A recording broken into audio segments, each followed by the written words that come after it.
Behind me are 4 softshell kits for backcountry skiing.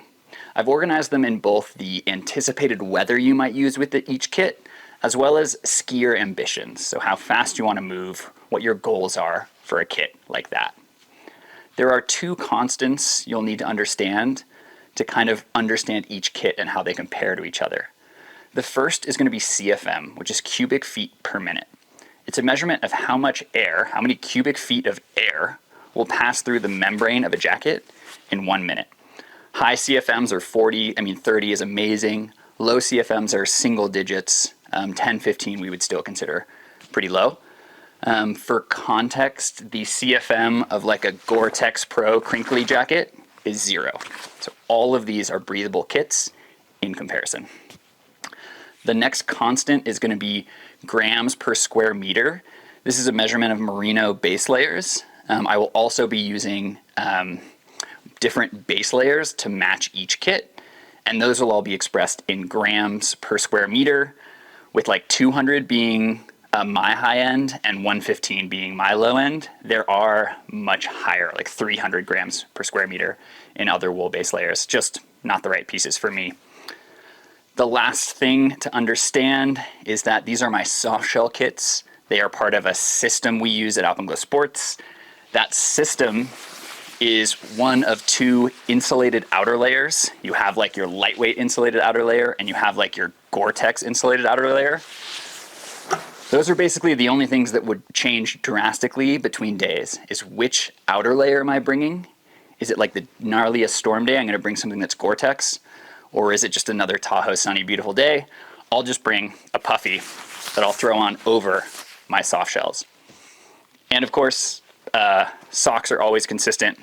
0 cushion Lebent for me, but you can use whatever works for you.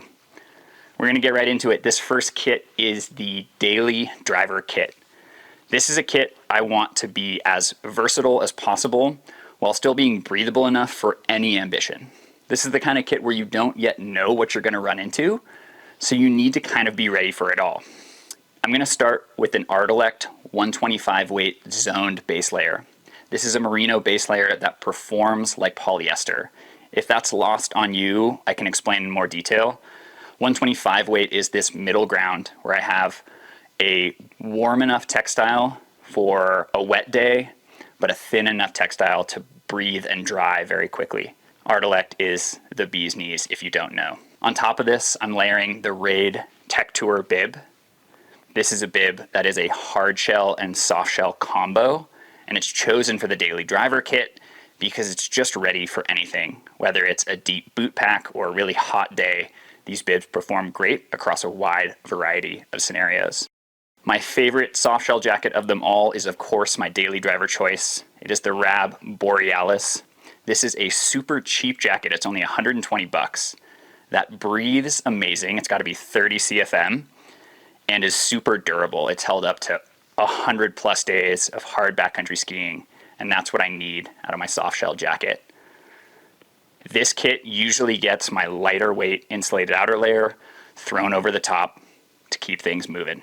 The next kit is designed for maximum versatility. At Alpenglow Sports, we broadly classify softshells into either breathable or versatile. Breathable is obvious.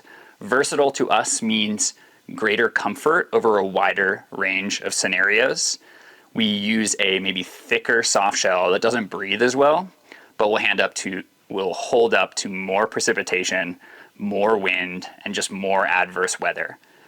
Versatile softshells are also the right choice if you're moving a little aerobically slower and just want a piece that wears warmer while still being breathable. You'll notice I've actually changed my base layer top to a lighter weight. This is the 115 weight Artilect Sprint Crew. This is because my jacket's a little warmer, but I actually want the same comfort. So a lighter base layer in a warmer jacket will deliver that.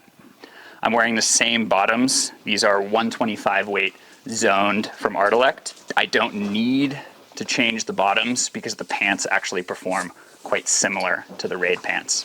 Down low, I'm wearing the Artilect Rush Softshell pant. This is a pant that I absolutely love for its durability and versatility and really just a great fit. And on top, I'm wearing the Artilect Gamma Lightweight Hoody.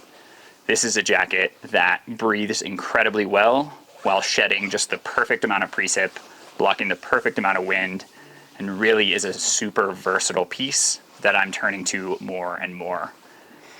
This kit will be completed with another insulated outer layer, as always, and this kit will get you through that storm day, through every day, through just variable conditions like we're known to have here in Tahoe and elsewhere. The next kit is focused on maximum breathability, and you'll see me go for the first time from a wool to a polyester base layer setup. We have this ultralight capilene top in short sleeves. We have some boxer briefs also out of ultralight capilene, because capilene, which is polyester, will wick moisture super fast, and it will dry super fast. We're getting similar performance out of these Artilect pieces, but they simply are just a little warmer, right? A 125 or even a 115 weight is just warmer than I need for a big spring day on the east side. Or sometimes I wear this kit because I really just want to move fast and I want to not sweat. I want to just go. On top of this, I'm wearing the Black Diamond Dawn Patrol pant. This is, in our opinion, the best breathing pant that we carry. The CFM is about 20, which is pretty high for a pant. This pant does lack a little bit of durability, so just take care of it and it'll treat you well. On top, I'm unfortunately wearing a discontinued piece. This is the Patagonia Upstride. This is the prior generation, and this piece was the most breathable we've almost ever found, and we were really stoked to stock it for a few years. The current generation piece is also really good, it's just not as good. So the Patagonia Upstride probably breathes at 35 or 40 CFM, which is very high. It also has an amazing soft hand feel that I think you'll really appreciate, especially when you're not wearing a long sleeve base layer underneath. This is a kit I continue to use an insulated outer layer with. Even on gnarly spring days, I'm gonna have something that I can zip on and lock up and just keep things moving. If you're like me, the first soft shells that you buy won't be right for your backcountry use. And so that will be your new resort kit, and that's what's coming next. We live in California. Yes, it might snow 800 inches, but we're also gonna have 300 days of sun a year. So you might as well have a soft shell kit for resort use. This is what happened to me as I bought what was soft shells from some brands, and they just didn't breathe well at all. We're talking single digit CFMs. But I do think this is maybe, it's like a happy accident that you will have, which is you're gonna go have way more comfortable resort days in soft shell gear. They just wear more comfortable against the skin. They're way more flexible. And that breathability is something you want when you've just crushed a lap and now you can just like dump some heat and feel good in line. So I'm gonna throw on some soft shell resort gear. In the resort, I wear two pieces from Labent. These are also merino wool, and they're at 200 grams per square meter in weight.